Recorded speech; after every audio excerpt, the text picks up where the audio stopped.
защото имаме хора, които не са българи. Ако има някой, който не разбира началото, не е важно. Okay? So welcome to this event. I'm very happy that you made it today to this venue. It's a new venue for us in central London. We haven't been here before. You will learn more about the venue. My name is Boy.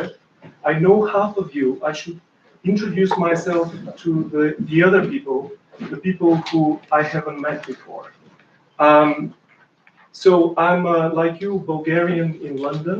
I moved to this country in December 2007. In 2013, I created, with other people, a walking group of Bulgarians who live in London. And this group started exploring London together. And you can see a picture. I picked up this picture because many people are on this picture. Normally, there are around 20 people doing these walks. But as I said, the walk started in 2013.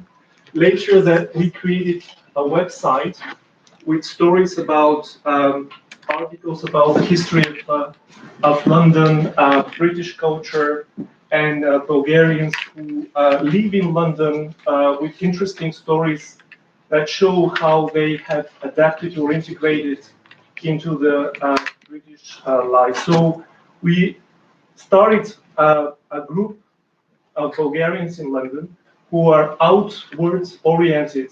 By outward oriented, I mean that unlike other groups, we want to explore London together to connect with other communities, non-Bulgarian communities in the UK. And they are groups of Bulgarians who meet on regular basis in London to network or to socialize, or Bulgarians who want to do something for Bulgaria. Unlike these other groups, we want to connect with other Londoners and with London. And these walks and the events that we organize, including this website, are they aim to help Bulgarians connect with London. In 2018, last year, we decided to do something together, the group. We wanted to to create something for Londoners, and we planted Bulgarian roses in the center of London. This is Golden Square in Soho. We had a celebration of the Bulgarian Day of Culture, the Slavonic Script Day, 24th of May, and we had this event organized on the same square, Golden Square, by the Bulgarian roses. And these are some great photographs, by the way. The photographer is here, Patel. And you can see we had some Bulgarian food which we shared with Londoners. We also had a project to study the life of Bulgarians in London. So Bulgarians in London collected information about other Bulgarians, and all this information we put together in a report which we presented in City Hall. And this is a photograph with the Deputy Mayor of London, the guy with the white shirt. We started looking after the roses, so we like volunteers. As volunteers, we look after the roses and the square, Golden Square.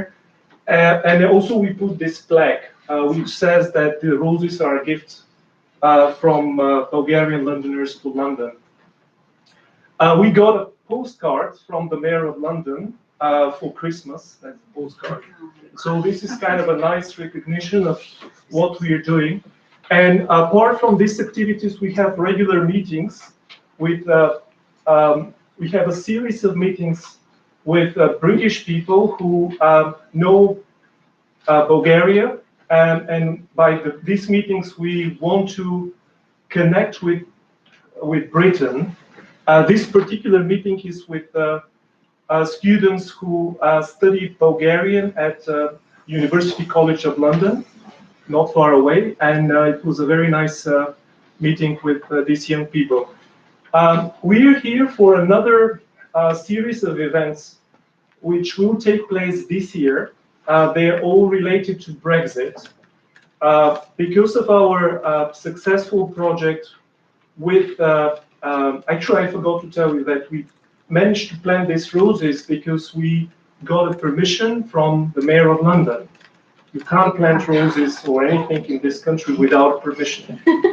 So, but because of this good relationship, we were selected to deliver one event for 50 people.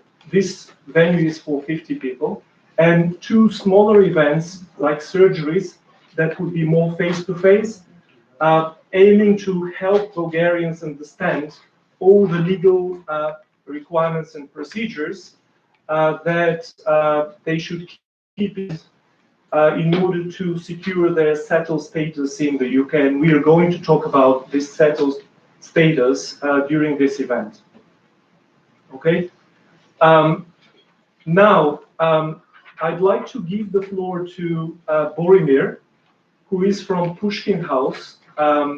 Boromir, like us, is Bulgarian, but he works here and he can tell us more about Pushkin House. We'll learn more about Pushkin House. And Boromir, the floor is yours. Hi. I, like you, am Bulgarian, but I will speak in English just so everyone understands me. Welcome to Pushkin House. We're an independent, both politically and economically, cultural center that specializes in Russian culture.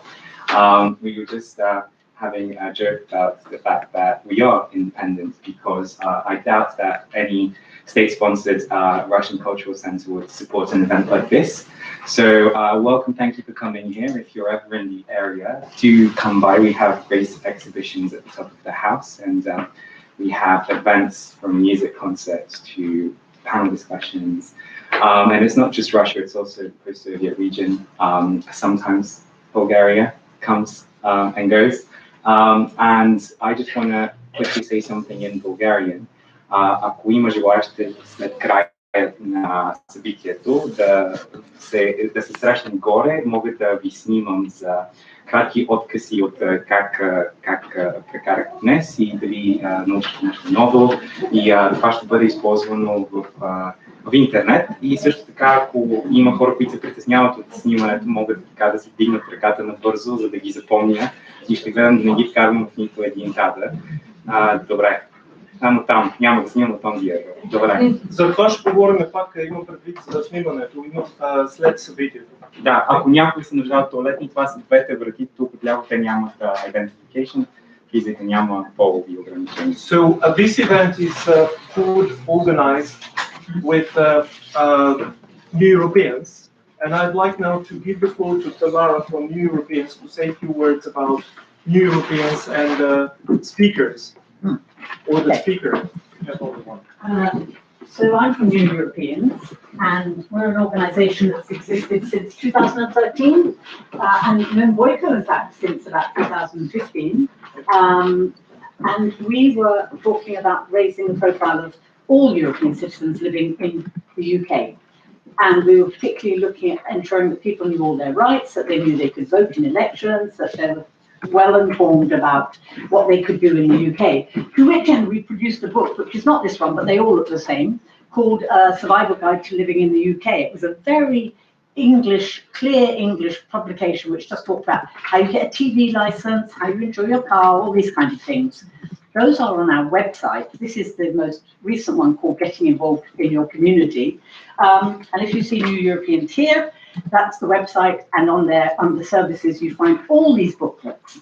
So we were doing this work on championing rights, and then along comes Brexit. So for the last 2 years, like everybody else, we completely obsessed with Brexit, and now we're doing some work on settled status, particularly working with the Home Office. So we go to the Home Office user group and we tell them what problems people are encountering.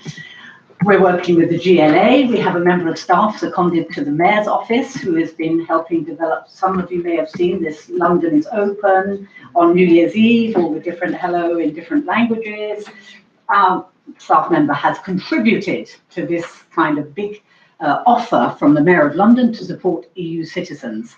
And I will say a little bit more about that. There's a portal. So the other thing that we've done in the process of working on settled status is produce leaflets. And these are leaflets, and they're here. You should take one. This one in Bulgarian. We have 6 languages: Polish, Bulgarian, Italian, Romanian, Spanish, and Portuguese so far. And the idea is that we speak very briefly about settled status, but most important, we tell you where you can get information. And we don't produce this because we think Bulgarian people don't speak good English. We know they do, but because we know that technical, legal kinds of terminology, sometimes you don't feel quite so comfortable. So it's important to have it in your own language. And I might also say that this was translated under the aegis with the help of the Bulgarian embassy. So you can feel confident that it's not just some lady who walked in from Holborn with her leaflet. My real great pleasure, though, in being here this afternoon, because we helped organize this, is to introduce you to Zahira Patel, who's from an immigration solicitor from Fragomen Solicitors, who's going to do a short presentation and then take some questions and answers from you. And also to Maria Spirova, who is a member of the board of New Europeans. She is a Bulgarian journalist specializing in, guess what, Brexit. And so she has many sleepless nights, I think, just at the moment. Maria has kindly agreed to facilitate any understanding of Zahira's presentation. So she's not going to do a word-by-word translation, but if there's something that's not clear to you, stick your hand up and Maria will clarify with Zahira in Bulgarian for you, if that's helpful. So it just remains for me to ask you to ask questions, because lots of people have issues. If you ask your question, it could be the answer for a number of other people, and we are live streaming the event. So people we're watching online may have questions, and if you ask questions, they can be heard. Is there anyone who is not comfortable with live streaming? Generally speaking, it's us who are in the live streaming, picture. we have to explain what live streaming is. Okay. Can I just finish and then you explain live streaming? No, you can do that. Oh, the other 2 things I wanted to ask you to do is complete this, because that's how we can prove to the mayor that we've done what we said we would, and also to help us improve new sessions. And also make sure that you've signed the register so that, again, the numbers are able to be counted. So that's all from me. Boyko, do you want to explain about live streaming? I'd like to say a few words now about the agenda. So the idea is for Zahira to start with a 30-minute, 40-minute presentation. During this presentation, which will be in English, Maria will translate. We also did the presentation, the slides, are translated by us into Bulgarian. And these are the slides, the translation of the slides. I know some of you don't need the Bulgarian translation of the slides, so please don't pick up these handouts with the translation, because I don't think that we have handouts with the translation for everyone in this room. So just pick up one. If you need the Bulgarian translation, pick up one of these copies, and you may also need to share it with other people next to you. So maybe one copy for 2 people sitting next to each other, or something like that. Okay, so there will be, as I said, a presentation, then questions and answers. By the way, I forgot to tell you that we have experience with this kind of talks, because 2 years ago, we had a meeting with another solicitor, immigration solicitor. And one of the benefits of that meeting was that people were able to ask questions. So think about questions that you would like to ask. This is something that you can do during this question and answer part of the talk, okay? And then I would like at the end to have a short talk, what we can do for other Bulgarians for Brexit. Because we can unite, we're in a situation when we need to help each other, sharing information about Brexit, and I very much count on you, on everyone in this room, for this to happen. because not everyone can attend these events, but not every Bulgarian in London. But maybe we can do something to help other Bulgarians. All right. And at the end, sorry, just to tell you, we would have, as I said, 40-minute maximum for the talk, for the presentation. Then about 30 minutes for questions and answers. A quick discussion, what we can do as Bulgarians in London to help spread the word about Brexit procedures to other Bulgarians in London. And then there are 2 pubs which we can go and try to find places to have a drink at the end. And the pubs are in this area. So if you feel like having a drink with all of us, you can stay. You're welcome. That's a good opportunity for people who are here for first time to meet other people. Okay? So, Zahira. Нещо, което искам да кажа е, че ако имате въпроси, но смятате, че ще ви е по-лесно да ги зададете на български, задайте ги на български, аз ще ги преведа на Захира и ще я преведа. And I think we можем така да правим. От време на време ти да казваш какво Захира е казала, но имайте предвид, че това, което Захира ще говори, е на базата на слайдове, на презентация, която ние сме превели. Не всичките слайдове, защото някои не са толкова важни. И също бихме могли да ги изпратим в електронен вариант, както превода, така и презентацията. След това събитие, който иска, може да ми каже, аз ще изпратя това, което ще видите. Затова няма нужда да си водите бележка, ако искате си водете, но може да ви изпратя нещата. Сега просто се радвайте на Захира.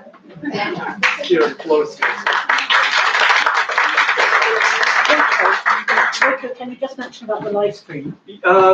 Yes, so the live streaming it's not that I know much about it, but people who are not attending will be able to watch this if they have logged in the channel for live streaming. Yeah.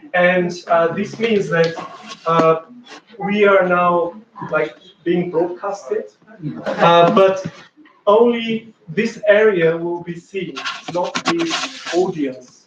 Unless you want to stand up and get in front of everyone. Maybe people in the front row, actually, sometimes. Yeah. Hello everyone. Hi, can I start now? So as Boyka and Mark said, we're going to be talking about fun stuff, which is European citizen rights and better status. And so my name is Zahira Patel. I'm an immigration lawyer, so I specialise in this. The firm that I work for, Fragomen, I work for the London office, but it's a global immigration firm and the largest immigration firm which specialises purely in immigration law. So we have offices worldwide, but I work in the London office, and I'm going to focus because, I'm told that most of you, if not all of you, are Bulgarian citizens in London. I'll focus on European rights in the UK and what you can do to secure those rights. But our office is near St. Paul's, so it's in the city, and those are my contact details if you need. So what we're going to talk about is a few things. The first thing I'm going to do is just explain some of the background and some of the terms that I'll be using. But the main focus is all the bits are in the middle. So your residence rights, your free movement rights, what the settlement scheme is, and who can apply. Now the bits at the end about becoming a British citizen, about some kind of complex cases and your appeal rights, things like that, if the application gets refused, I won't spend too long on because the key thing is actually securing status and what applications need to make in the first place. But I've just mentioned them there for completeness and in case anyone has questions at the end. So that's what we'll be going through. So to start with, I won't go through all of these definitions, but just the key ones I wanted to point out is you'll see when you read Home Office guidance that they make a distinction between EU nationals and EU. So for all of you who are Bulgarian nationals, you don't need to worry about what the kind of scheme is and what the differences are for EEA nationals, because it falls squarely within the definition of an EU national. So that's absolutely fine. So I'm not going to talk about what will happen for other types of EEA nationals or people who are from Switzerland, for example. The one that I really want to highlight, and I do kind of define it again throughout the presentation, is when we're talking about the types of family members who can apply to join you, and I mentioned close family members. I'm talking about your spouse or civil partner, The durable partner, so that means that a partner that you live with, and it's kind of like in a relationship that's similar to marriage, but you have to have lived with that person for 2 years in the vast majority of cases. There are times when you can kind of try and prove that it's durable without that, but it's very, very difficult to do that. So that's what I mean by durable partner.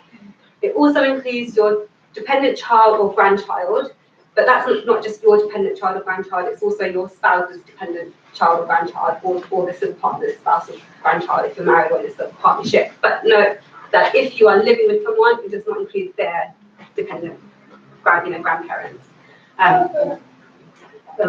children.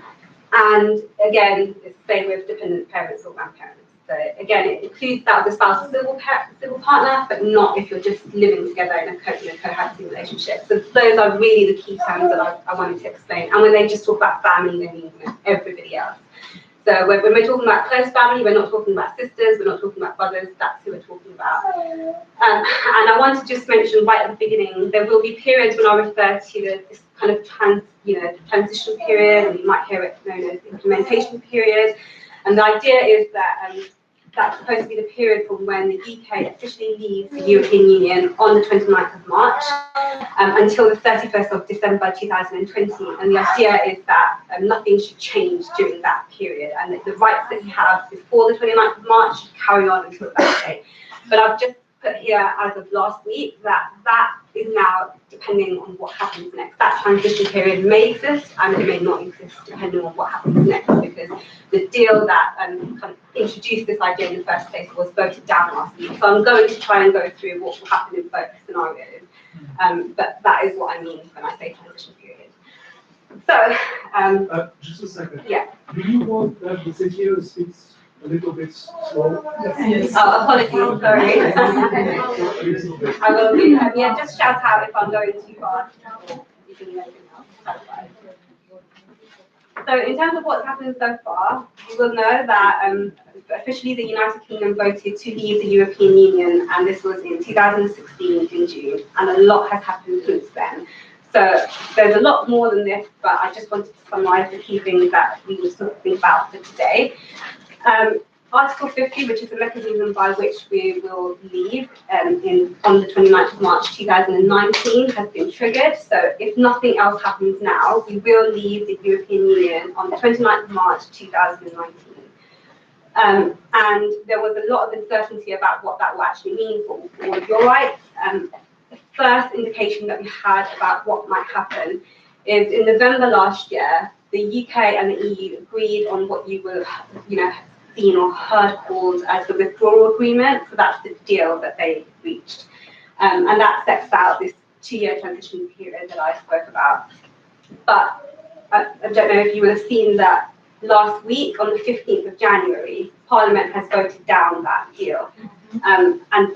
So I will talk a bit more about what that means with the EU going forward. And it's a bit of an odd time to do this now, because on the 16th of January, the government won on a confidence vote, so this essentially will carry on as normal, but talks are ongoing at the moment, which leads us on to what will happen next, that we know.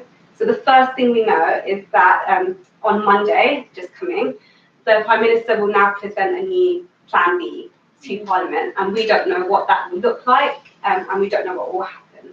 They're expected to vote on that deal very quickly, so it will be what's expected to be Tuesday next week, so look out for that. And what that means in practice, we don't know yet. Now, it's true that may take us closer to a no-deal Brexit, but that's not definite. We might have another deal that they agree. We might have a delay of Brexit, so they might kind of try to extend Article 50. We might even have a second referendum. If we have a second referendum, absolutely all options are back on the table, including a Brexit with a deal, a no deal, or even once again trying to think about some kind of unknown deal. So because so many things could happen, I've tried to kind of talk about both a no deal scenario and what the kind of UK wanted in a deal throughout the presentation. So just let me know if it's not clear when I do go through it. Just a second. In Bulgarian. Значи в понеделник, Лирис Бранкевич, правителството да каже какво смята, че трябва да се случи от сега нататък. Това е план, който трябва отново да бъде разгледан от парламента. Този план може ли да означава следващите референдум? Ами зависи какво Би могъл, може да означава и избори и какво ли не. Смисъл, наистина.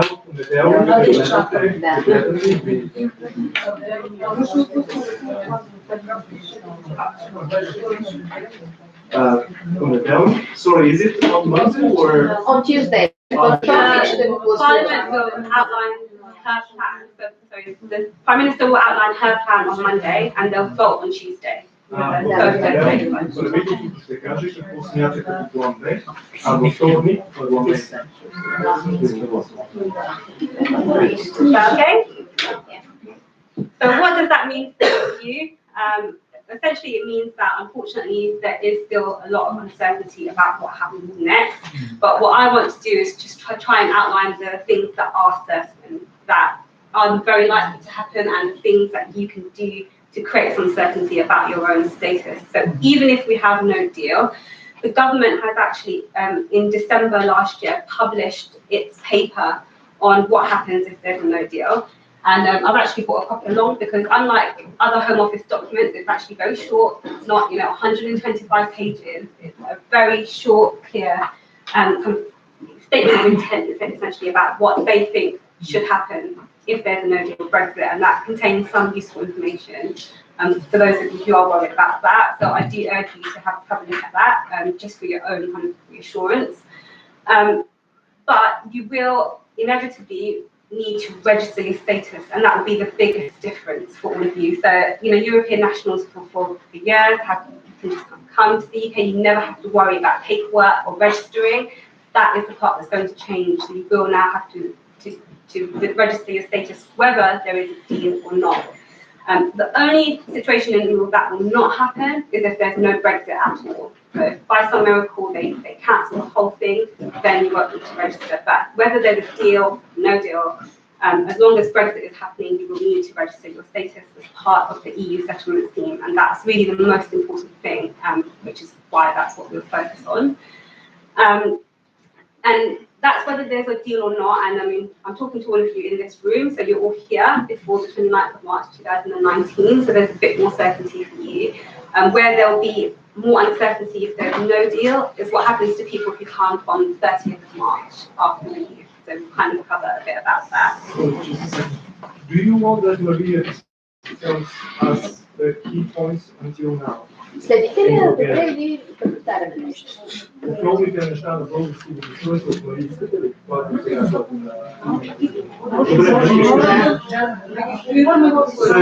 Добре, значи събрали сме се тук, именно защото тази регистрация, Settled Status, уседнал статут, е за всички ни, които живеем в тази държава преди 29 март, когато Великобритания излиза. Всъщност това е основата на това, което Захира ще ни представи, че всички ние трябва да минем през тази регистрация, независимо дали ще има сделка за Brexit или няма да има и ще излезем без сделка абсолютно в нищото. Има разлики в това какви ще бъдат правата ни, които ще произлизат от този статут, в зависимост от това дали има сделка или няма. Те не са големи, те са нюансирани, вие ще видите сега. Важното е да се знае, че всички ние ще имаме един определен период, който няма да изтече, ще започне на 30 март, който ще трябва да се регистрираме. Независимо дали сме дошли тук преди 5 години или преди по-малко, те ще ни изчакат, ще има два вида статут, и вие сега ще видите. Да, това обаче е тестови, той не е в пълната му все още. За всички, можете вече всички, въпросът е, че това все още се смята за тестова серия. Официално в пълния си мащаб ще се отвори на 30 март, но от понеделник ще можете да опитате. Има. Да, но ще видим. Само когато трябва да повторим това, което Захира казва на български. Да, може да го зададете този въпрос, но то е в тази. Независимо дали ще има споразумение или не. Ако няма споразумение, казва, че тези правила няма да въжат. Ще видите. Ще въжат ли? Да, ще въжат. Искате ли да седнете? Аз ще се направя. Аз мога и в ъгъл. Ще не е проблем, извинявайте.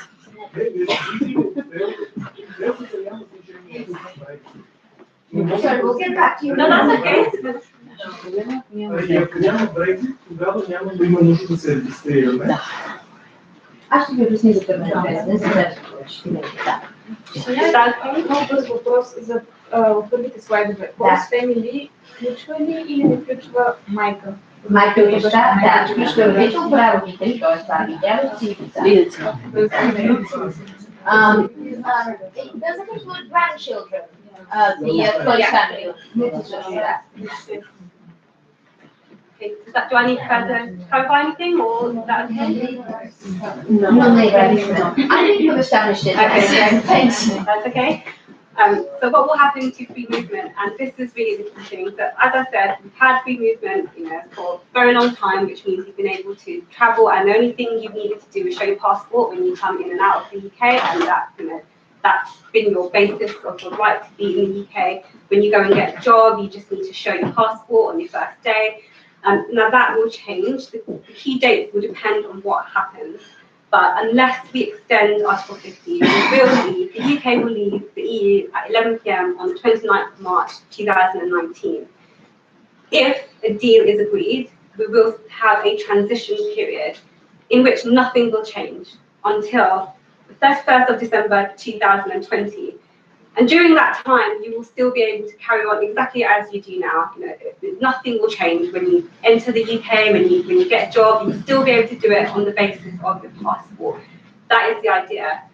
Now that might not happen if there's no deal, and I'll cover what that means later on. But if there is a deal, there will be this period, so you will have some time to kind of prepare, to apply for what the status that you need to, and nothing will change.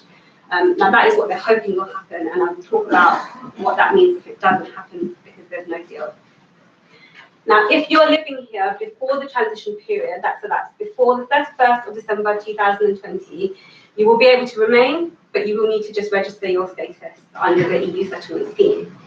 And we will talk about it in a bit more detail, but the Home Office has promised that this will be an online application, that it will be simple, and that it will be straightforward.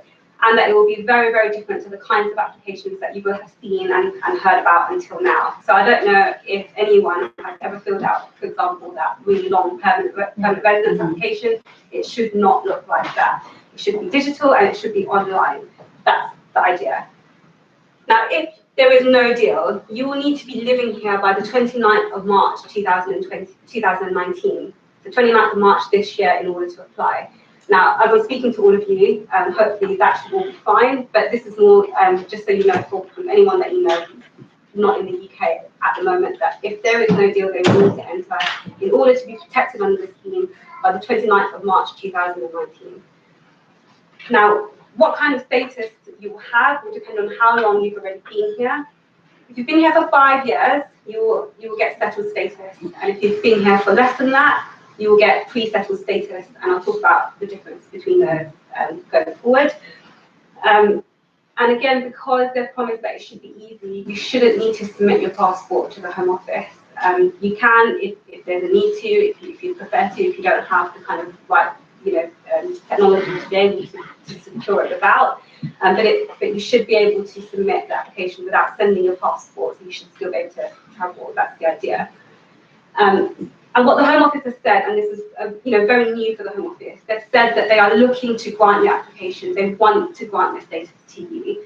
They'll only refuse. They'll try to only refuse if you have very serious criminal convictions. But other than that, they are looking to grant the applications. And very unusually for them, what that means in practice is what they've said is if you've missed an obvious document, so if something's not right, but you've just kind of forgotten to do something, they should reach out to you and tell you what that is instead of just refusing the application. Could I interject just briefly?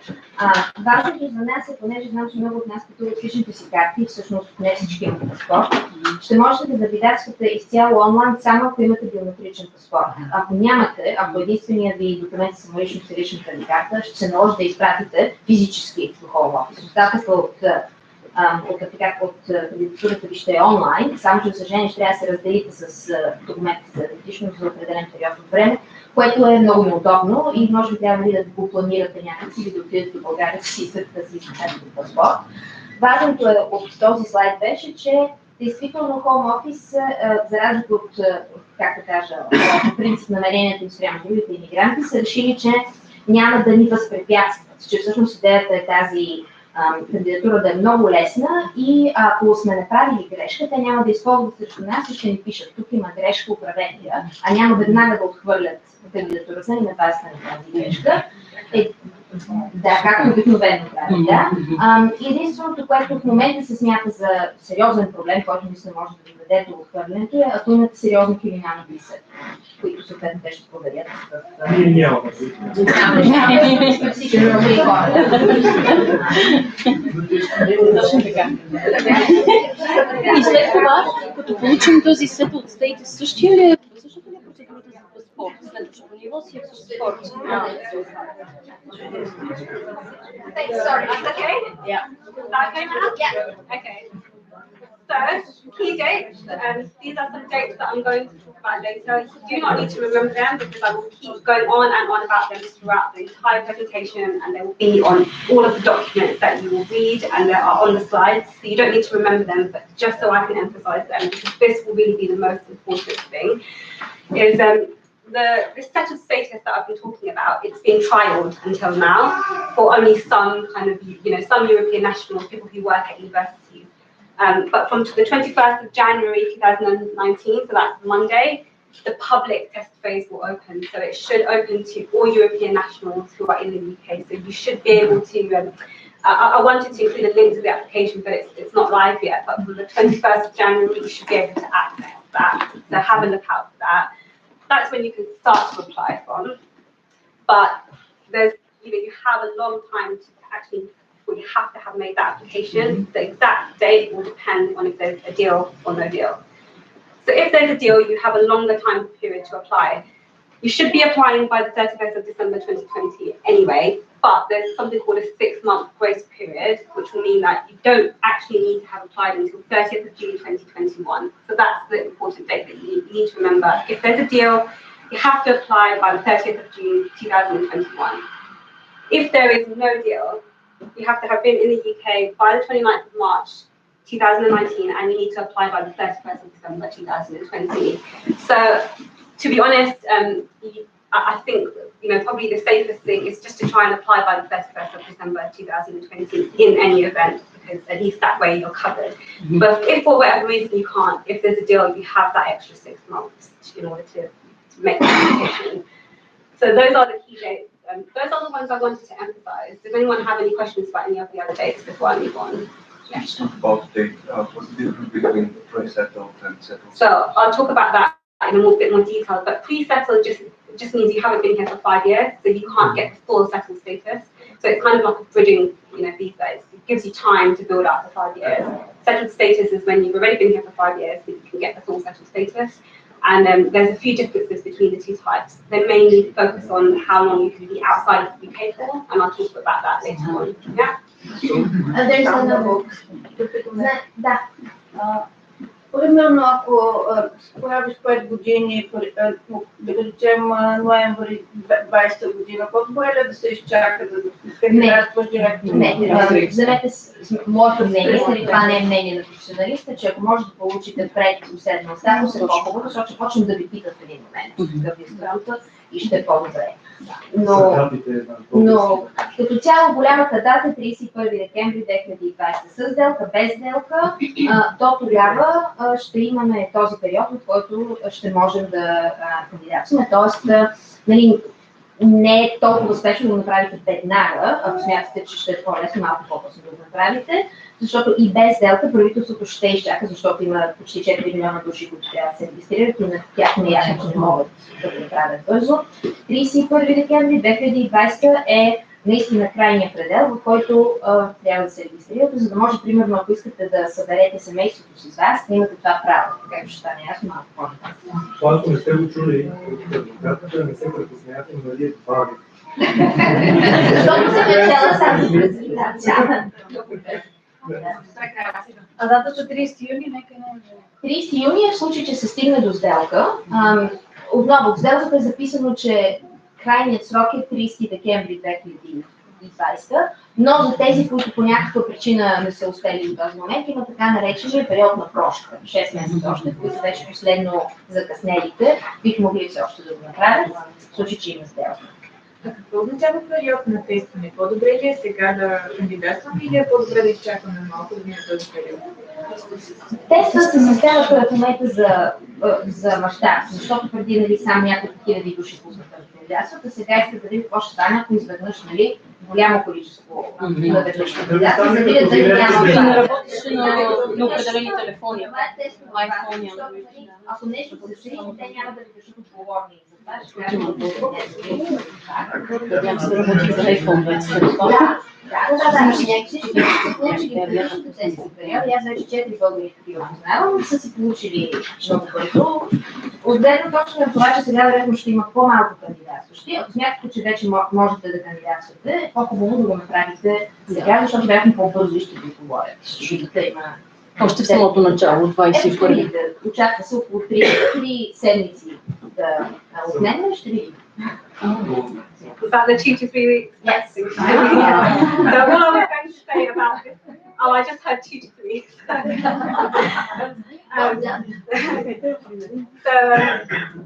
Well, I mean, I've talked about most of this, but all I was going to emphasise, but I think we've heard it already, is that the time frame should be between 2 to 3 weeks. And that's been the case for the tests, the test phases that have gone on before. The application kind of feedback has been overwhelmingly positive. It has been quick. It has been easy. So fingers crossed that remains the case when it opens out, in the public test phase from 21st of January. And I think that's probably something to monitor. We'll keep checking if they're kind of still following that time frame or not. But I've already said everything else here, which is that it'll be quick and easy, and that they're looking to grant the application. So moving on to how it will work in practice. We've got fictional couples, both of them are European nationals, just to be simplistic. What should happen is they'll be able to download an app to confirm their identity. Now, at the moment, the app is only available on Android phones. So if you have any other kind of devices, unfortunately, you will have to send your passport to the Home Office. But if you have an Android phone, you should be able to just download an app, and because it hasn't opened to everyone. I don't know exactly how it will work, but what feedback we've had from people in test phases has been that you kind of take a selfie essentially, and then you take a picture of your passport or identity card, and they just kind of cross-check those. So hopefully it should be very quick. And then, those of you who will have applied years ago, you will have had to send documents in evidencing that you've been in the UK. What should happen with this new system is that the Home Office will check their tax record to see how long you've been here. This isn't to check that you've been working. There's no requirement under this scheme that you have to actually have been working. It's just the fastest way for them to check that you've been physically present in the UK is if they find you in the HMRC records. But if they can't find you, so if for whatever reason you haven't worked for a few years or they can't find your HMRC records, you can send in additional documents, and the app should ask you, so it should say, have you been here longer than what we can find? And you click yes. And then you should be able to send, GP's letters, kind of anything that you have that official documentation showing that you have been living in the UK. And then you'll make the application online. I'll talk about the fees before I talk about that part. The whole idea was it wasn't supposed to cost a huge amount of money, and it shouldn't cost any more than it costs to get permanent residence card now. So it would be £65 for most people. Half price if you're under 16, so if you have children, it will be £32.50 for them. It's free for children in care, and it's free for, I don't know if anyone has a permanent residence document. Does anyone have that card? Permanent residency courses. Yeah, so That's the flat, right? Yeah, exactly. I can't see the actual title on it, but yeah, it either looks like that or it's like a biometric card if you're a family. But yeah.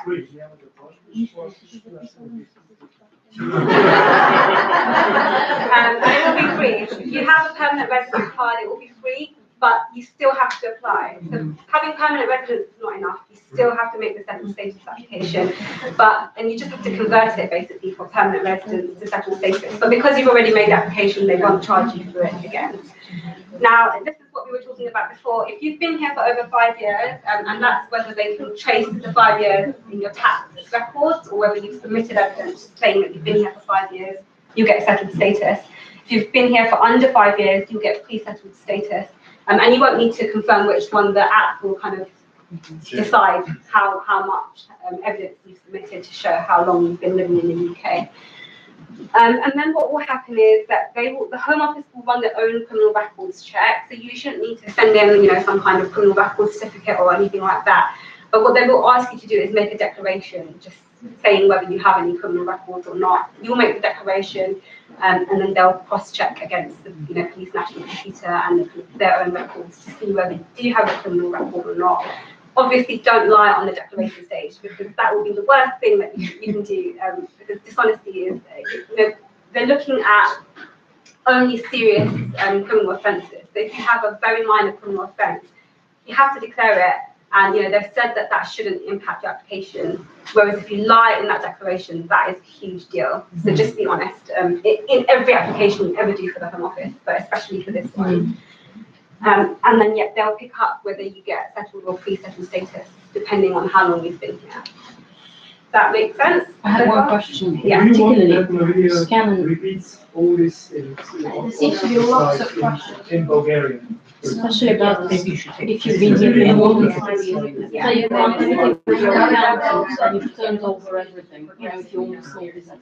Yeah. And you've been here more than 5 years. You have to provide information from before the 5 years. No. Just any 5, you just have to show that you've been here for 5 years. You don't need to show you've been here for 15 years. I don't need to go there all the way exactly. back. It's not going to affect it. No, it won't, because you only need to prove 5 years. That's Anything it. beyond that is extra. And it's not for if you own, let's say, a small, tiny little business or something like that. They won't ask about the business details or records for the business as such. No. They're only checking if you've been here living in the UK for 5 years. That's it. Exactly. Sorry. Not the CRB check. I don't know if you have already a CRB check for the enhanced police. You don't need to submit that. No? Okay. They'll do their own. They'll do their own investigation. So when you say that you've been here for 5 years, does this mean that you should not have left the country for more than a specific period? Yeah, so I'll talk about that in a moment. And I had a question about the types of documents you can submit. So they've said there's guidance on it, but essentially bank statement, any kind of official documentation, bank statements, mortgage statements, rent agreements, doctors' letters. Council tax. Yeah, council tax, exactly, anything that shows that you've been in the UK. So most official documents you can use. What they won't accept are things like kind of birthday cards or kind of, things from your family or friends. They actually specify this, which makes me think that people have tried to use it, otherwise they wouldn't specify it. So, birthday cards addressed to your posted to your home address in the UK from someone abroad, for example, that won't count. Letters from friends won't count, but they have said that they would look at any official documentation, and they have said that they will be flexible. So whatever you can get, and you only have to submit around one document for every month. Or, you shouldn't have to submit reams and reams of documents. And you only need to submit your own documents for periods that they can't find in the system. So if you've been working, they'll check your HMRC records and you won't need to send in anything else. But if you've been working, say, for 2 years, then took a 1 year break, you only need to submit the evidence for that 1 year break. Does that make sense? It's same if you're self-employed. Yeah, exactly, yeah. So again, if you're self-employed, if you've been paying taxes through their system, they'll just check that. If there's no problems with that, you won't need to send in anything. For whatever reason, they can't find your kind of tax records going back that far, then you might need to send something extra. Yeah? Okay. Another question over there. Yeah? Yeah, I'll confirm. So you mentioned something about the settled citizens already. Yeah. What about Bulgarian and about British citizenship? Do they need to take any? So if you've already got British citizenship, you have the right to remain here as the same as any other British national. So you don't need to do anything. You don't need to make any application. And the settled status is just for people who don't have citizenship. So they're relying on their rights as a European national in the UK, and that applies whether you've got permanent residence or not. Is that clear for everyone? So who should apply for status? And this is where it does get a little tricky, because I've had to account for both situations, whether we have a deal or no deal. So I'm assuming there'll be a lot of questions about this. So let me get through the slides first, and then we can clarify anything. So who can apply? Easy one.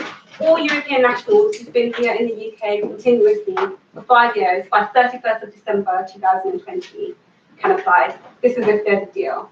And to your point, I said that I was going to talk about it. what we mean by continuous residence is that you've been here in the UK for 5 years, and in that whole 5-year period, in any 12-month period, you've been in the UK for 6 months out of that 12 months. So there's a kind of a 6-month gap per each year that you can be outside of the UK and you won't lose your status, which is very generous and which most people tend to meet, and particularly if you're working or self-employed in the UK, you won't have gaps of that long. So that's what we mean by continuous residence. So does that answer your question before?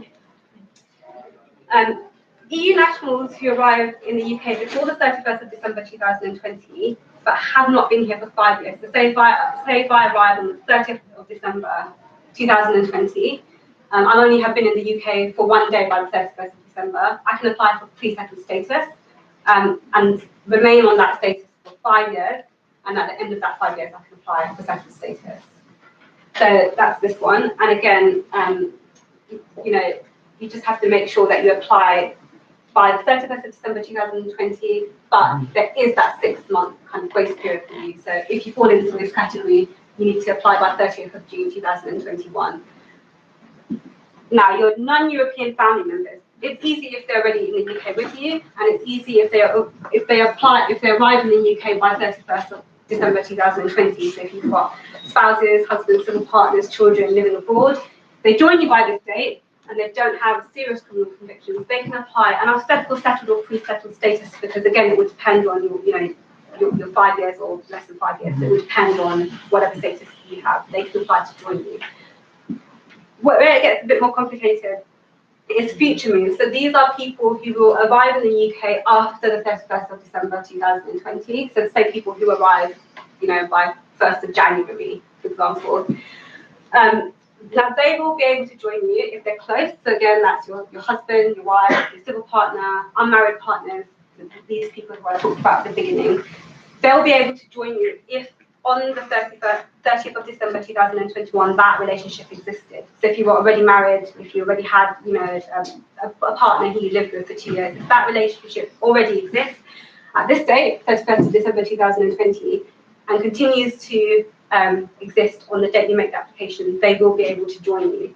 So, for example, if I was a European national, if I was Bulgarian, and I got married on the 29th of December 2020, but my husband did not join me until 2nd of February 2021, that's fine, because we were married before that deadline. Yeah, so that's important.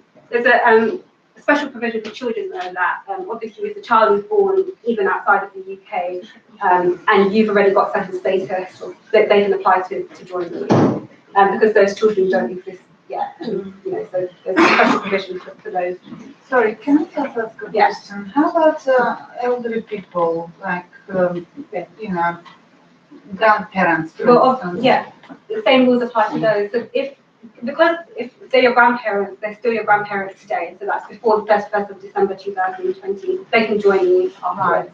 Yeah, so it's whether the relationship exists on the 31st of December 2020. So normally that's grandparents, parents, that's fine, because they've normally been your grandparents or parents for their whole life. So that's absolutely fine. I mean, I say normally just to account for adopted parents and children, but where kind of it's more of an issue is if you start living with someone, for example, on the 1st of January 2021, or if you get married after that date, that's the people who are most affected, because that's a relationship that doesn't exist today before 31st of December 2023.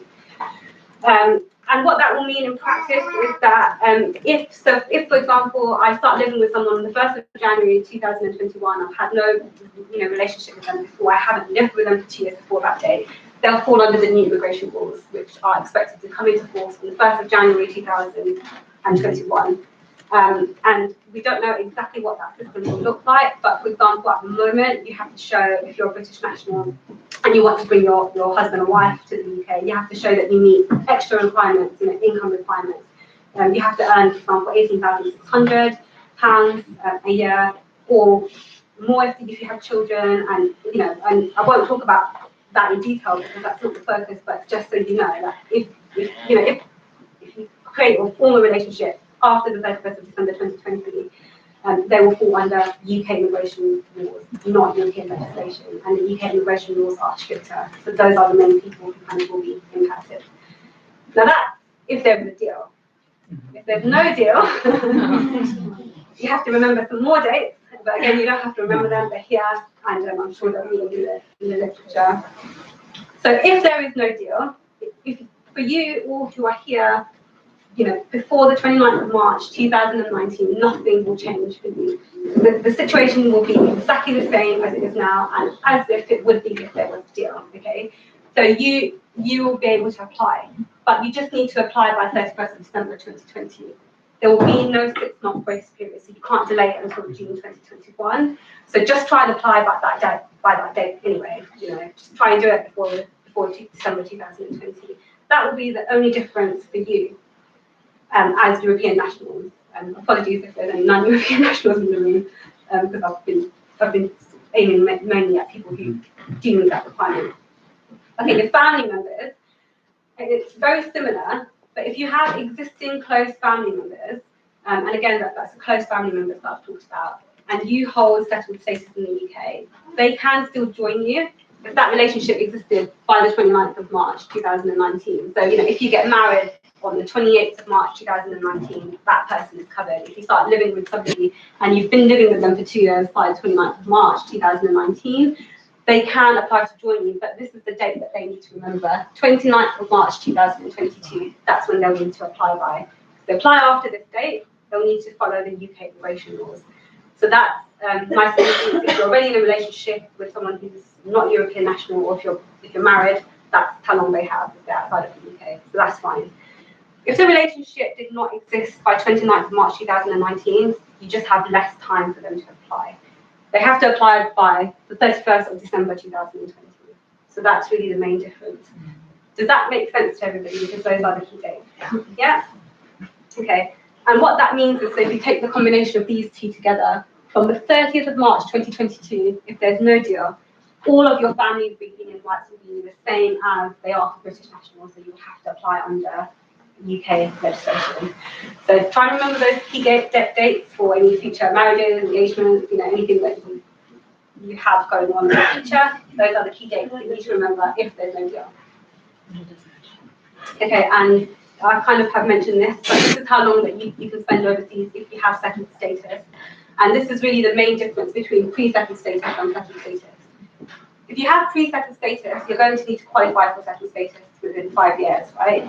You can't leave the UK for more than 6 months in any 12-month period, at least for 5 years. But you can have some exceptions to that. A single absence of less than 12 months is fine if it's, for example, childbirth, overseas posting, sickness, something like that. They'll allow an exception.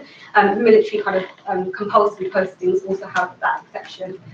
And this is the main difference between pre-settled status. If you fall into that category, that's what you need to make sure you follow. Once you get settled status, it's much more generous. To maintain it, you only have to be in the UK for like 1 day every 5 years, essentially. So you just can't spend more than 5 consecutive years outside of the UK, and it is consecutive. So you can, once you get it, you get your status confirming that you're settled in the UK, you have settled status. You can leave the UK, you can leave for 4 years, you can come back, and you're fine. You can leave for 4 years and 11 months, come back for 1 day, and you're fine. So it's just no more than 5 consecutive years, and this is the main difference between the rights of people with pre-settled status and settled status. The absence requirements are just much more generous.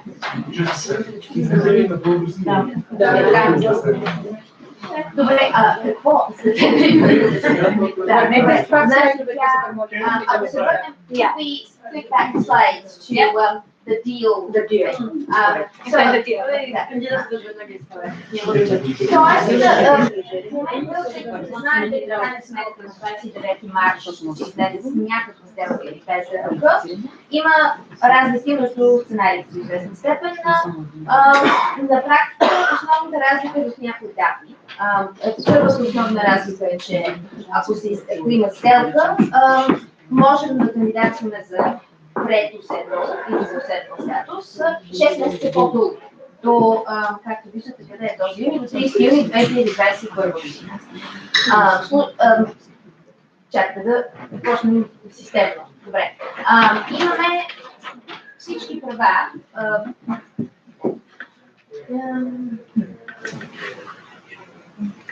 Разликата основната е, че ще има 2 години повече преходен период, в който нашите права ще са такива, каквито са в момента, дори да нямаме никакъв статут. Тоест не е нужно веднага да кандидатстваме, защото още 2 години, до 31 декември 2020, нещата се запазват. Има пауза в нашите права. Тоест може семейството ви да дойде тук и да се обедини с вас, без да имаме някакъв необходимост да демонстрира някакъв нов статут или да се регистрира. И съответно всеки български гражданин, който е дошъл до 31 декември 2020 година при сделка, ще може да кандидатства. Тези години ще му се броят. И когато кандидатства за уседнал статут, ще може да го получим равно с всички останали, които сме били тук преди Brexit. Тоест тези 2 години са допълнителни за хора, които те първо ще идват. Нас те не ни касаят, защото ние вече сме тук, но ако имате хора, приятели или семейства, които те първо ще се присъединяват към вас, това е добре за тях. Това при сделка. Това е всичкото. Това е от слайда при сделка. Да. Всичко останало е общо взето същото. Основното е, че трябва да помним, че има един момент в бъдещето, в който тези неща всички ще се променят. И всъщност важното е, че хората, с които вие искате да речем да се съберете от семейството ви, които са близките роднини, за които говорихме, могат да дойдат при вас, в случай, че след 31 декември 2020 година тази връзка продължава да съществува, не сте се развели, примерно, или не се е разпаднал тази връзка по някакъв начин. И съответно за тези хора, ако връзката не е съществувала преди 31 декември 2020, когато свършва преходния период при сделка, тогава вече всички хора, които евентуално вие ще са жените за тях първи, те не са или са европейски граждани, всякакви чужденци, вече минават под имиграционното право на Великобритания, което е много стриктно и е много по-трудно да се осигури статут на тези хора, защото да речем те трябва да имат заплата над определен праг. Както виждате в момента 18 600 за година. Това са основните неща. I think I kind of covered this. Yeah, okay. And maybe the no deal, the difference, значи основното при нямането на сделка е, че вече всички хора, които не са тук на датата или преди датата 29 март, са с права много по-малки от нашите. И ако те са част от вашето семейство, тези изключения, за които говорихме, техните права зависят само от вашия статут, защото те им биват дадени през вас, през това, че вие имате право на някакъв статут, бил той предуседнал или уседнал, спрямо това колко години може да докажете, че сте присъствали тук пред Home Office. Може ли? Да. Става въпрос само за деца, които са зависими, децата, които са големи работещи хора, не може да ги гледам. Не. Въпросът е, че това са две различни неща, депендент.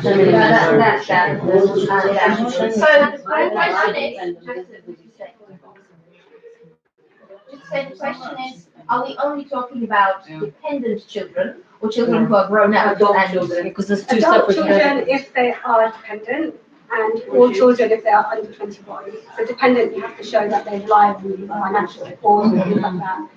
But if you're, so there's two things. First of all, if your child is also European national, they don't need to rely on their parents. They can apply as a European national.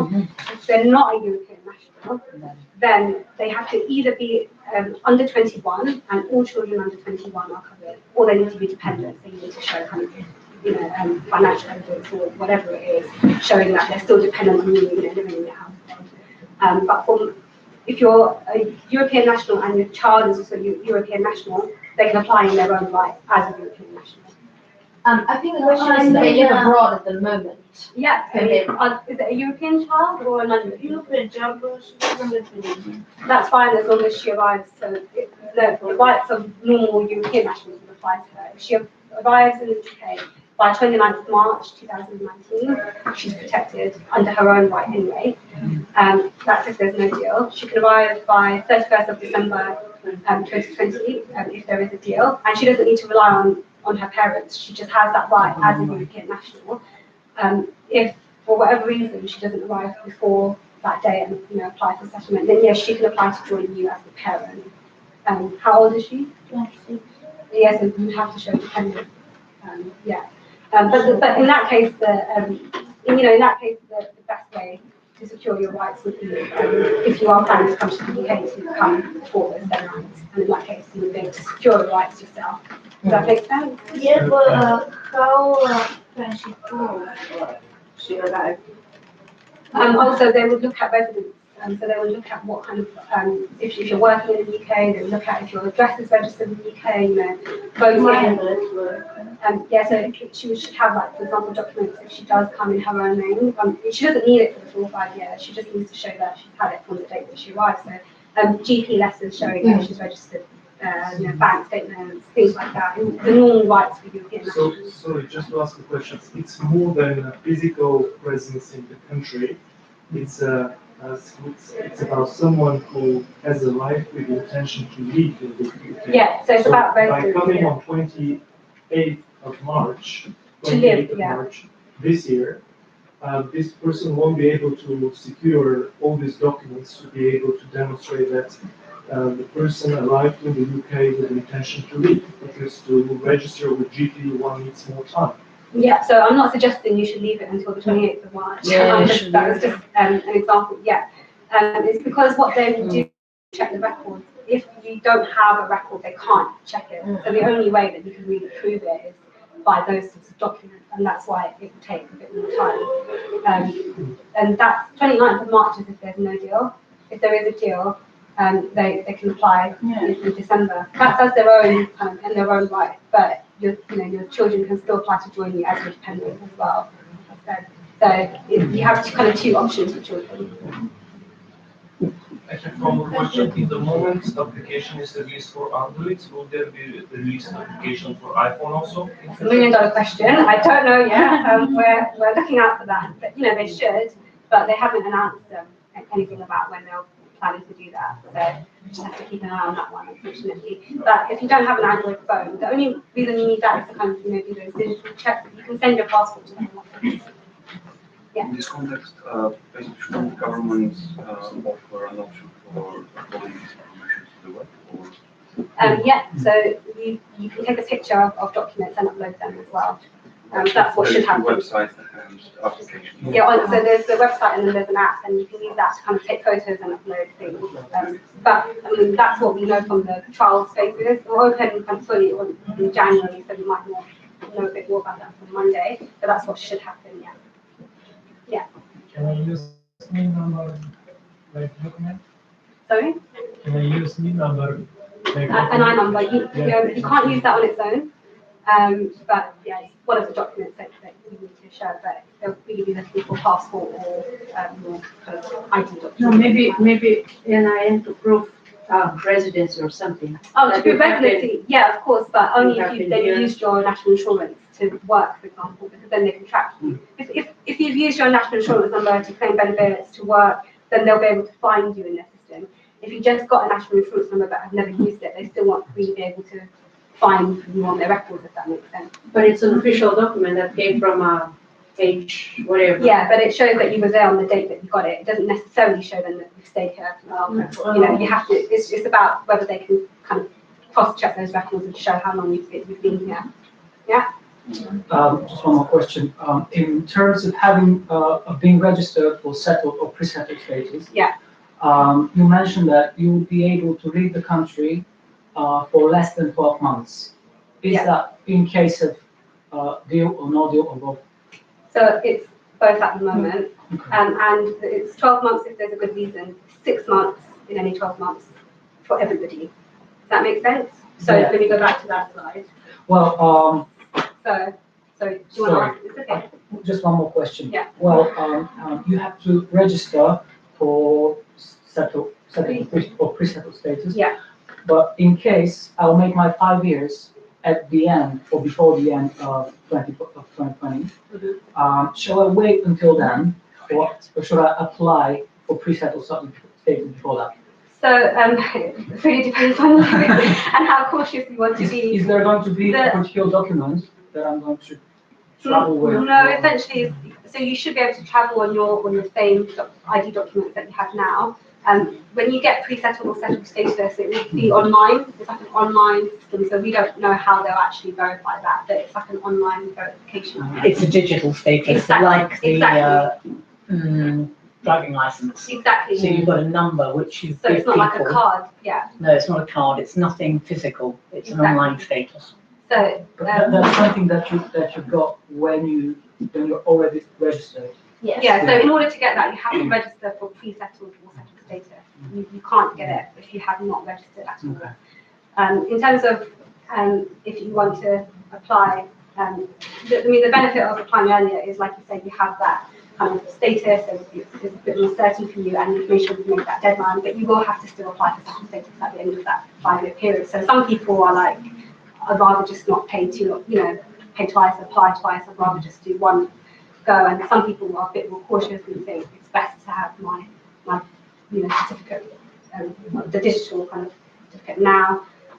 It depends on how cautious you really want to be, but whatever you do, just make sure it's before 30th December.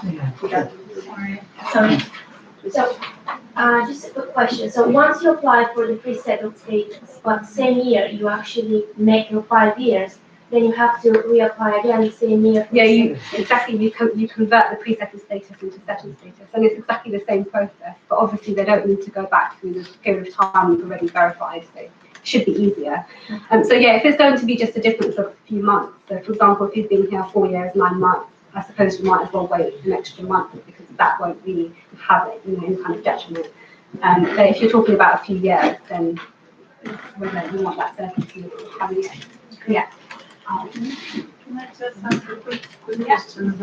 So now it's maximum period is 5 years. Is it anything like minimum period of time where somebody has to live in UK in order to be able to apply for? It's not the maximum, it's the minimum. Yeah, are you talking about to get? I mean, less than 5, like, is it like something? So are you talking about to get settled status in the first place? Yeah. Or once you have settled status?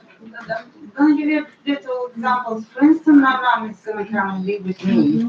So she's never lived in this country, but she's coming, say, 2 months before this period expires. Is that going to be long enough period? Not for settled status, No. but she would have to register for pre-settled status. Why? Once she gets to 5 years, then she'll be able to convert that into settled status. Someone had a question over there. I wanted to ask, once you get settled status, what is necessary, like a period of time, or what is necessary to be done to become, to get the citizenship? That's the next section, yeah? And there is Do we need to also a reapply every 5 years to renew the settled status? No, you just have to make sure that you don't lose it by moving outside of the UK for over 5 years. Just maintain. Before we move further, Yeah. if you go where your family member is a non-EU, in the old times, it was that you could apply at the same time. Yeah. Is this still the case? Yeah, and actually the kind of guidance says it's probably easier for them if they apply at On the same time. application or two applications? It's 2 applications, but they'll ask you if anyone's joining you, so they'll be able to link the 2 applications together. So it's probably a bit easier to do it that way, but you can do either one. I have a related question about it. Okay, Sorry, I know that's not like that's okay. So I don't know if you know, for this trial period, which starts Monday, if you're actually able to apply as a non-EU citizen who is a spouse of an EU citizen living here, only if you already are here resident on the basis that you're a spouse, or if you can also apply if you're on a work visa. You can apply if you're on a work visa. The way that the European legislation works is you have the right, regardless of whether you've applied for that document proving it or not. So although technically that person has a kind of like a work visa, they also still have their status under European law, whether they apply for any document or not, so they can still apply. Does that make sense? Yeah, I just, somebody told me that maybe it will not work from the trial period. Yeah, the trial period that we've had so far was only very specific scenarios. Yeah. Shall I finish Yes, the rest of please. these and then I'll take the other questions? Yes, I understand, but Yeah, please continue just, and then. yeah, just because these slides will be very quick because, we don't need to focus too much on them. But the question about when you can apply for British citizenship, so it's 12 months is the more limit. But that's whether you've acquired permanent residence, that's whether you get settled status, it's 12 months. So you say, I get my settled status today, I've been in the UK for 12 months with that status, in 12 months' time I can apply for British citizenship. But if you're married to a British national, you can apply straight away as soon as you get either permanent residence or settled status. So those are the periods for nationality. So I hope that answers that question. What to do if your application is refused? Hopefully you won't need to do that, but if you do, again, it depends on what happens. You can apply again at any time before the cut-off period. So remember, the cut-off period is 30th of June 2021 if there is a deal. But if there's no deal, it's 31st of December 2020. Now, if you have a deal, from March 2019, you will have a full right of appeal for your refusal, and that means that the European courts will consider that. But that's subject to a deal. If you have no deal, and this is what's in this document here, they've said that they don't expect you to have that right for a full appeal, but what you can do is just ask the government to review your application. So the same body, just ask them to review it. And that's essentially what I've said here. So you can do that if there's no deal until 31st of December 2020, but it's just to review the decision only, not for a right of appeal. And while your appeal is pending or review, whatever kind of application you make, you can still continue to work as usual. But there's sometimes that can get complex, so just double check that at the time. So there's a few scenarios in which that won't apply, but in most cases you can continue to work. And I'm not going to talk about these because they're complex cases, but these are examples of other specific categories that might apply to you where your rights are protected in certain situations. So if your partner has died and they're European national, if you've seized employment, things like that, you have very specific rules which might protect you if you meet certain criteria, but I won't go into those. And that's why I wanted to get through the rest of the presentation, because there wasn't much.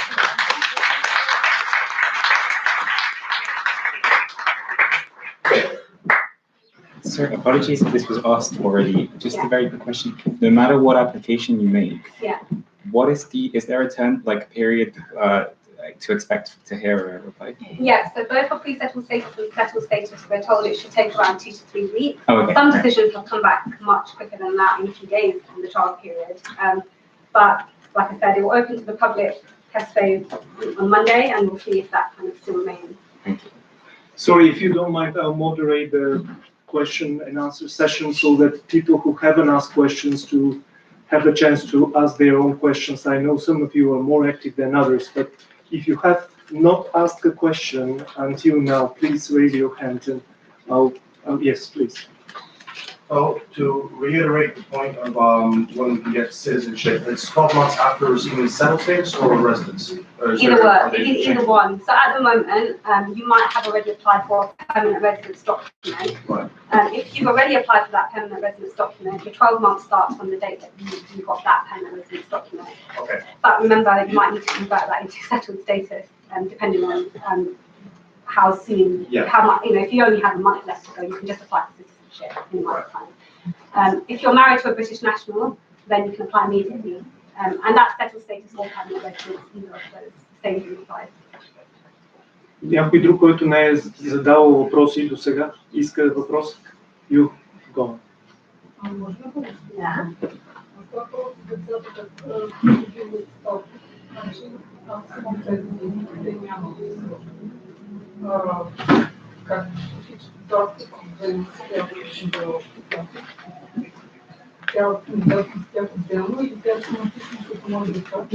Отделно може да бъде.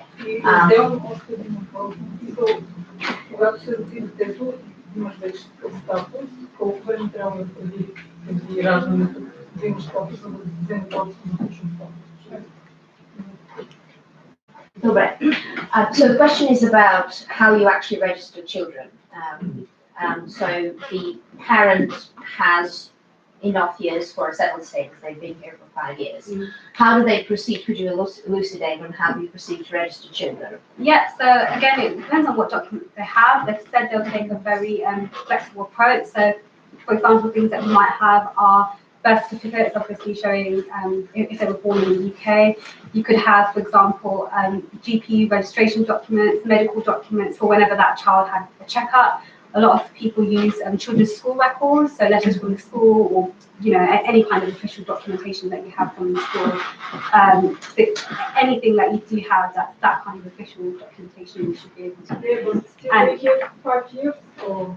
No. So if they're here for less than 5 years, if you've been here for the full 5 years, then they will get their status in line with yours, so they will just get settled status. But if you've been in here for less than 5 years, you just get pre-settled status. So it's not a problem if you've been here for less than 5 years. It just means for 3 of us, for example.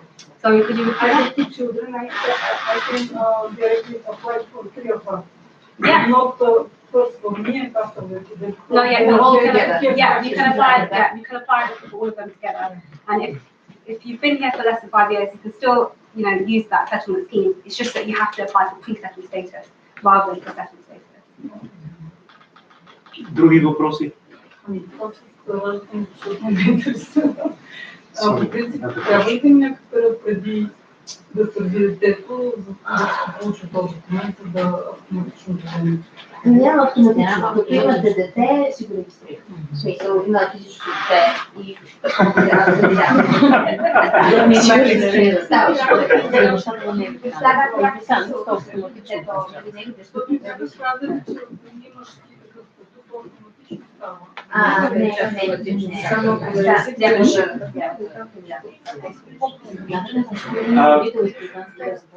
Ники? Imagine I have applied for 3 settled states, Yeah. right? And after a few months, I'm supposed to apply for second one. Are there going to be any additional charges, or it's going to? Yeah, so it'll be £5 for settled status. Right, so it's like the same time. Yeah, it's exactly the same. When you actually go onto the app, and if it will be the same from Monday, it won't ask you necessarily whether you want to apply for pre-settled status or not. It will check how long you've been here, and it will it's exactly the same process, and it will just determine whether you've been here for 5 years or not 5 years. Exactly what you have. So same process. I have a question. If you made 6 years living here without getting any status, can you apply directly for citizenship, or first you have to apply again for? First, you have to apply for settled status, and then you have to wait 12 months and apply for citizenship. The difference is for people with permanent residence. When you apply for permanent residence, you actually can backdate it. So if you've been here for 6 years and you apply for something called permanent residence, you can say that you acquired permanent residence, in year 5, so after 5 years, and your kind of letter will say that you acquired it 5 years ago. So then that 12 months that you had that status, you can use for citizenship. But that's for permanent residence. If you apply for settled status, there's no provision. At the moment, they might change it, but at the moment, there's no provision to backdate it to, 6, however long ago. So yeah, you have to wait then until you've had that status. Just one question, then, is it still possible, it will be possible, let's say, next 2 months to apply for permanent residence, or it's not possible anymore? At the moment, it's still possible. Yeah. So at the moment, that is still possible. So if you are thinking about applying for citizenship, that might be a better route to go down, because when you apply, you will say, this is the date I acquired permanent residence, and you can choose at the earliest available opportunities. And once you've been here for 5 years, exactly, you can choose that date. The difference is, and the reason that a lot of people don't like making that application is it's much more document heavy and a much lengthier form than this digital settled status form. So it's a longer form, you have to submit more documents.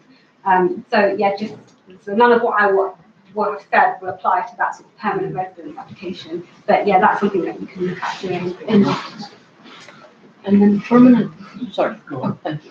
Permanent, say that we want to apply after that for the British citizenship, obviously you said, and is this going to be the same very, very long procedure, which is at the moment, it's the one for naturalization? And yeah, so it will be the same process for naturalization, so yeah, it's not going to be different. It's not going to be any different.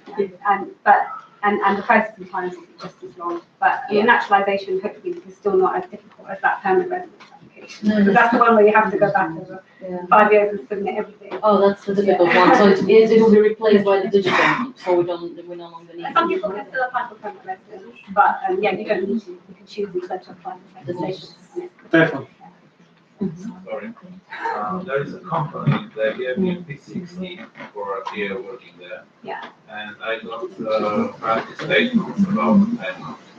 But if I check it twice, there is no records about it. Do you have anything else that you have yourself that you can show for that period?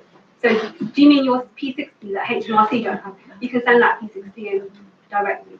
So if HMRC can't find that record anyway, I mean, just for your own records, I would probably it's probably best if you call them and ask why they don't have that record, because maybe there was some kind of error and maybe they can fix it. But even if they don't have it, you can send in that P60 yourself to the Home Office. I done this, cost me £3.50 per minute. Oh, to call them, I know. 2 minutes. Well, yeah, I know.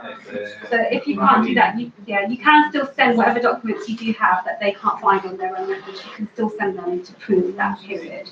What they use the HMRC records for is just to try and make it easier. So the idea is if they can find you, you don't need to send in anything. And if they can verify how long you've been here. But if for whatever reason they don't have your records, that's why there's this separate provision where you can send in your own documents to show that you've been here before. Yeah, I asked them about that way, but that will happen after a couple of weeks, probably 2-3 months. Yeah, it does take a while. So yeah, if you wanted to apply, you can still submit that yourself. You said you've got the P60, right? So yeah, you can still submit what you do have. We have about 5-10 minutes for more questions if you have more questions to ask. It's a little bit stuffy here. So also think about the beer. Nice up. Има ли някой, който иска да зададе въпроса на български? Сега ще можем да му помогнем. Помислете. Question in English. Okay. Because I listened to I hope that hasn't been answered yet. But what are the proofs that you can provide when you apply for permanent residence? Is it only P60 or? You mean settled status? Settled status or family? Is it settled status? Yes. The reason that's significant is because they're going to have more flexible requirements for settled status. So it's not just P60s. It's you can use GP documents, you can use bank statements, mortgage deeds, tenancy agreements. If you've been studying, you can use absolutely anything official. So those are the kind of examples that they won't consider are things like letters, personal letters addressed to you, personal cards addressed to you. Digital doesn't necessarily. Yeah, it can be digital. Yeah, exactly. Yeah, so that's what they've said. They've said that they're going to try and make it as flexible as possible. So anything official that you can find. So 3 more people want to take the floor and ask questions, right? Please. Yeah, we're talking about settled and pre-settled and then the permanent residence. And all the vocabulary that was associated with the permanent residence, like qualified person and this and that, carries over or completely different story? Completely gone. So actually, if you look at it, it only talks about residence. So it does not matter, qualified person does not matter who is related to whom? Well, obviously, if those family members, who those are matter, but if you're a European national and you've been living here for 5 years, the guidance does not talk about qualified person. And that's why this is easier as a process. And different in a way. But serves the same yeah. purposes with different guidelines. Yeah, exactly. Alexander. If I work from Bulgaria, but with English employer, can I apply for status? If you've been living here, the key thing is whether you've been residing. I have national insurance number, English bank account, but to work from Bulgaria. If you work in Bulgaria full time, then technically speaking, you don't fall within that category because you will have been outside of the UK, remember, for more than 6 months in a 12-month period. But if you're here living in the UK for that 6 months, then you fall into it. If you're living full time in Bulgaria, English address. you have to be living here, yeah. I mean, obviously, so if they have all of those documents, and from those documents they assume you've been living here, that's something I can't. But you have to be living here. Yeah, that's the key thing. It's residence. It's residence. You reside. Well, they hope that I'm not living here. I mean, you could ask that to them. I think the key thing is just be very careful about anything dishonest that you say on any immigration application. That's something that One last question. And then Vicky. So, residence and settled status, So if you just, imagine, I can't hear the question. Article residence and settled status doesn't choose to British citizenship or like that one that No, they're two separate groups, but if you have permanent residence, and you will be eligible for British citizenship before, those dates, that's fine, you don't need to do anything, you can just apply for the British citizenship after 12 months, that you held permanent residence. But if you have permanent residence, and you won't reach that threshold for citizenship on time, you still need to convert the status to settled status. But if you have settled status, you don't need to think about permanent residence, they're two different routes. So the last question will be from me. If people want to ask questions in the future or get assistance from you, how can they find you? You can contact me. My contact details are on the slides. And I think you have a copy of the slides. I'll give out I've got slides. And I think they have them on the slides, but feel free to get in touch. Again, the slides in English and in Bulgarian are something you can get from me if you express interest in electronic form. I have shared the slides translated into Bulgarian in a paper version, and you can also find them here in the room. The last thing, there is one form which you are asked by new Europeans to fill out. And this form will be collected by Christiana. Sorry, we need to email you if you want a copy in English. Yes. If you What is your email? Is it somewhere in just a second, we get everything. Sorry. I hope you will join me in a round of applause to thank the speaker, Zahira, and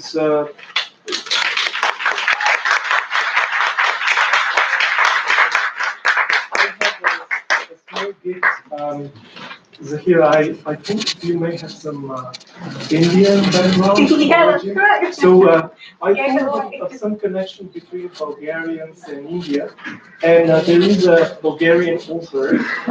He's of Bulgarian origin who lived in India for many years, and this is a book which he wrote about his. Well, it's not about his time, but in India. But you may have you Burton, Richard Burton, the spy who lived in the old times in India, in Saudi Arabia. So he wrote a book which I think is.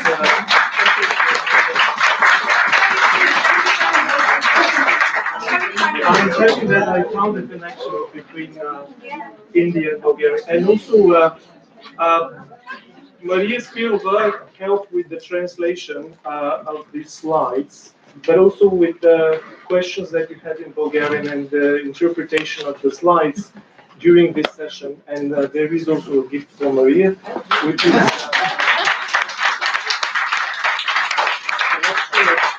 Bulgarian poems. So translation of Bulgarian poems into English by Christopher Buxton. And also something for Tamara from New Europeans because they are our partners. Tamara, if you have children who like to hear fairy tales, or if they like to be read fairy tales, it's a Bulgarian fairy tale translated into English. Lovely. And finally, this is information, well, a piece of information in Bulgarian, which you can find on the website of the Mayor of London, the Greater London Authority. So if you go to the website and look for settled status, for information for European Union citizens in London, you can find this piece of information in Bulgarian language again. And I'd like to give to those of you who are here for the first time my card, so that you can send an email if you want to have the PowerPoint presentations in English and in Bulgarian. Who else want to have the PowerPoint presentation? Okay, so some of the people here.